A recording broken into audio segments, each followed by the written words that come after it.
Assalomu alaykum O'zbekiston xalqi, Buxoroda istiqomat qiladigan insonlar. Men bu inson Hidoyatov Jahongir Hidoyatovich haqida batafsil video olganman.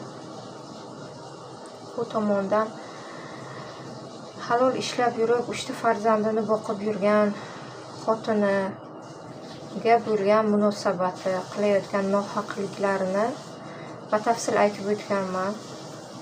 O'ziga tegishli bo'lmagan mol mulkka da'vo qilayotganini hisobga olib video tayyorladim. Поддержка qiling, prezidentimizgacha borsin. Bunaqa o'zini erkakman deb